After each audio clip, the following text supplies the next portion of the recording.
Hello, everyone, and welcome to OREVEINS Education Digital Storytelling Level 2.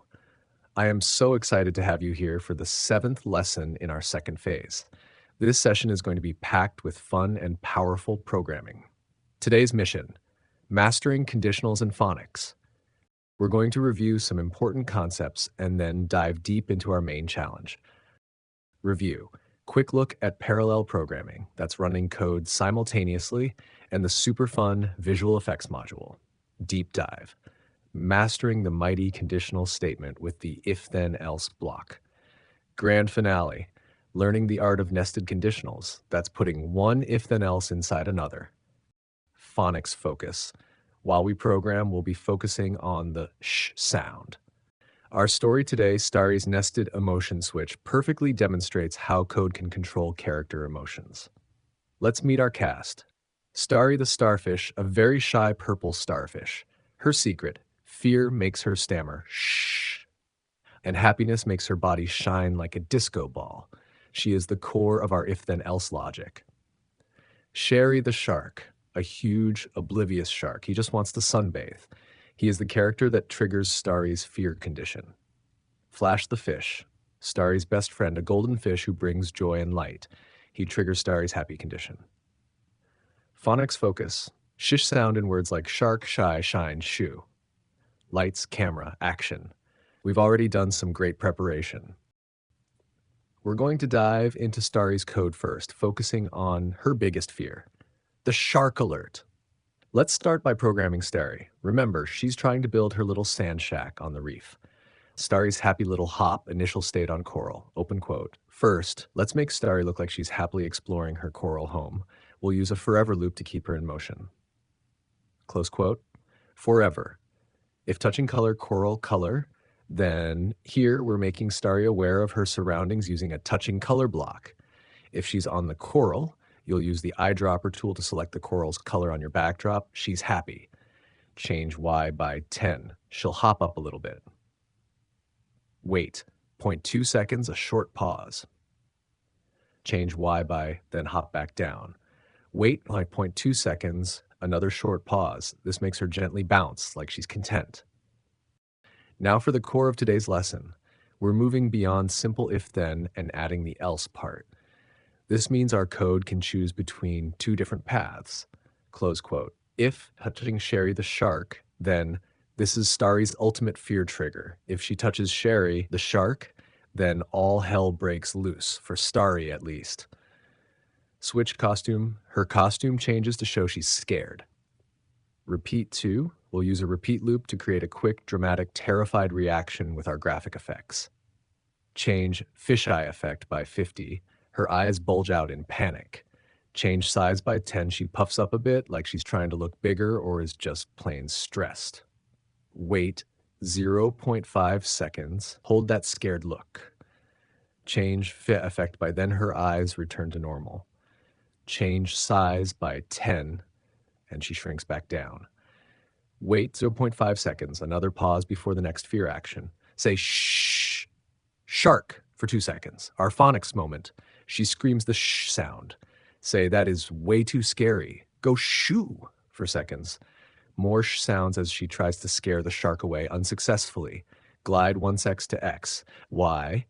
Instead of just moving, she glides gracefully, even when scared, to a safer spot at the bottom of the ocean. Else. Ah, the magic of else. If Starry is not touching the shark, then what? This is where our story continues to a happier place, as she might find Flash. Broadcast touch fish. Here's a clever trick for parallel programming. Starry sends out a message, like a secret signal, saying, "Hey, Flash is here." This signal will trigger another script for Starry, allowing her to change colors excitedly while the main story continues. It's like doing two things at once. Switch costume to Starfish A. She goes back to her normal happy costume. Wait 3 seconds. Starry pauses, waiting for Flash's opening lines. Say, "Flash, you are so shiny." Like seriously, so shiny. For 2 seconds. Our enthusiastic phonics line for shiny. Wait 4 seconds. She waits for Flash to respond again. Once they've chatted, they decide to go find shells. This forever loop makes Starry follow Flash. She always looks at her best friend. Move 10 steps and follows him. Wait zero point 0.2 seconds, a short pause for smooth movement. If touching edge, then if they swim too far, she hides for a moment just in case they go off screen. Hide. So to recap, by embedding this if, then, else structure, specifically nesting it within the main forever loop for Starry, we can perfectly animate all the different scenarios in our story. Parallel programming, Starry's exciting color change. Open quote. Now let's create that parallel program for Starry's happy color change. Remember that broadcast message we sent? This is where it comes to life. Close quote. Sora, when I receive touch fish, this script only starts when Starry's main code broadcasts the touch fish message. This runs at the same time as her other code. Wait 2 seconds. A small delay so it doesn't happen too fast. Forever. Once activated, she'll cycle through colors endlessly. Change color effect by 25. She'll keep changing colors, making her look super excited and shiny. Wait 0.2 seconds. A quick change, so it's a vibrant shimmer. Isn't that cool? We've used if, then, else for decision making, graphic effects for emotions, broadcasts for parallel actions, and phonics for learning. Let's get these blocks onto our Starry sprite. All right, we've programmed Starry's incredible range of emotions and actions. Now let's bring her best friend Flash to life and then finish up with Sherry. Flash's job is crucial. He's not just swimming around, he's Starry's moving target for interaction, a source of joy, and eventually her guide. His code needs to show he's active and responsive. Let's head over to the Flash sprite's code area. Flash's forever swim loop. Flash needs to be constantly moving, so we'll put his core actions inside a forever loop. Forever, move. 15 steps. Flash is quick and zippy. Wait 0.1 seconds. This short pause makes his swimming look smooth and energetic. If on edge, bounce, a familiar friend.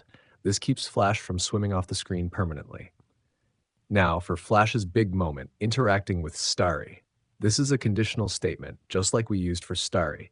If he meets Starry, he stops his regular swim to chat. If touching Starfish, then when Flash touches Starry, he switches from just swimming to being a good friend. Stop other scripts in Sprite. Important trick. This is key for smooth transitions. We use this to temporarily stop Flash's regular forever swimming loop so he can focus on talking to Starry without trying to swim away at the same time. Wait. Seconds. A little pause before he reacts. Change X by 50. He backs up slightly, giving them space to talk and not constantly trigger the touching condition. Say, "Hi, I'm here, shy Starry," for 2 seconds. His first line, a friendly greeting emphasizing shy. Wait 3 seconds. Flash waits for Starry to respond. Say, "I'm going to show you a really cool new shape shell," for 2 seconds. His second line mentioning shape and shell. Wait seconds. He waits again for Starry's final excited response. The grand finale. After their chat, Flash takes the lead to find those amazing shells. This part will also be in a forever loop to show their journey. Forever. Move 10 steps. Flash leads the way. Wait seconds. Smooth movement. If touching edge, then when they reach the edge of the stage, it's like they found the perfect secluded spot for shells. Hide. Flash disappears, as if they found their secret spot. Stop this script. Crucially, this stops Flash's entire code because their journey is complete. And that's it for Flash's code. He's a lively swimmer, a good friend, and a great guide. Now for Sherry, our big oblivious shark. His code is much simpler, focusing on slow, continuous movement to create that unintentional threat vibe. This is a perfect review for you. Your challenge, use the same movement concepts we used for Flash, a forever loop, move steps, wait seconds, and if on edge, bounce to program Sherry. Hint, make his move step smaller than Flash's to show he's slower and more laid back. If you get stuck, remember everything we learned about basic sprite movement. Adding background music. Every great digital story needs a soundtrack. Now you get to choose and program the perfect background music for our story. Your mission, go to the stage backdrops code area. Think about how to make music play continuously from the start of the story. Explore the sounds library to find your perfect track. Check your materials on sound blocks and forever loops for the stage. This will play our background music throughout the story. Time to test. All right, you've done an amazing job. Hit that green flag, and let's see our entire story come to life. Watch how Starry reacts, Flash zips around, and Sherry casually patrols.